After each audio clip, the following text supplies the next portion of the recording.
উপস্থিত আছেন বাংলাদেশ আওয়ামী লীগের সাংগঠনিক সম্পাদক এবং আমাদের দক্ষিণবঙ্গের পদ্মা সেতু উদ্বোধন উপলক্ষে 10 থেকে 15 লক্ষ লোকের যে সমাবেশ হবে, এই সমাবেশে আজকে আমাদের যুবলীগের অহংকার, আমাদের মানবিক যুবলীগের অহংকার, আমাদের যুবলীগের চেয়ারম্যান শেখ ফজলে শামস পরশের নেতৃত্বে আমরা আজকে এই আমন্ত্রণে আমরা এখানে এসেছি।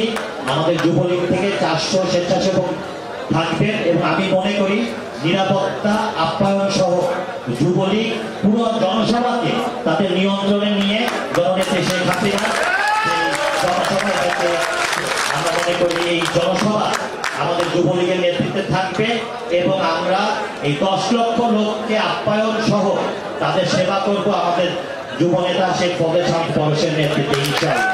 এবং পার্শ্ববর্তী উপজেলা এই জেলা থেকে আমরা ইনশাআল্লাহ আপনাদের কথা দিচ্ছি, আমাদের লঞ্চে আসতে হবে। আমাদের গাড়ি, সকল গাড়ি ইতিমধ্যেই দাবিরার ফরিদপুর, শিবচর, মাদারীপুর নিয়ে গেছে। আমরা পায়ে হেঁটে আসলেও ইনশাআল্লাহ আমরা ফরিদপুর জেলা থেকে 1 লক্ষ লোক ইনশাআল্লাহ আমরা এবং আমরা এই জনসভা জননেত্রী শেখ হাসিনা এটা শুধু জনসভা না, এটা আমাদের ইজ্জত, এটা আমাদের চ্যালেঞ্জ এবং বহির্বিশ্বে শত্রুদের চ্যালেঞ্জ। যেটা আমরা জনসংখ্যায় 10 লক্ষ থেকে 15 লক্ষ মানুষের এই সভা করে আমরা যারা এই সেতু নিয়ে ষড়যন্ত্র করতে, সেই ষড়যন্ত্রের দাঁত ভাঙা জবাব আমরা ইনশাআল্লাহ দিয়ে দেব। আমাদের যুবলীগের চেয়ারম্যান শেখ ফজলে শামস পরশের নেতৃত্বে এই দক্ষিণ অঞ্চলে 22টি জেলা থেকে ইনশাআল্লাহ যুবলীগের 2 থেকে 2.5 লক্ষ যুবলীগ নেতা কর্মী ইনশাআল্লাহ উপস্থিত হবে। আমি সবাইকে উপস্থিত আছেন বাংলাদেশ আওয়ামী লীগের সাংগঠনিক সম্পাদক এবং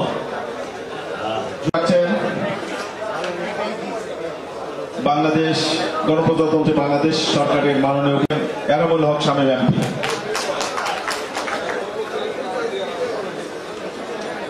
বক্তব্য রাখছেন বাংলাদেশ আওয়ামী লীগের সংগ্রামী সাংগঠনিক সম্পাদক, নির্বাচিত সাবেক 2 বারের সংসদ সদস্য, বিপ্লবী জননেতা PM মোজাম্মেল হক এখন বক্তব্য রাখবেন।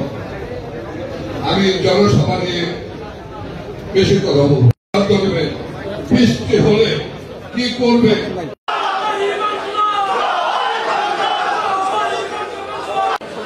আলোচনা সভা, সম্মানিত সভাপতি বাংলাদেশ আওয়ামী লীগ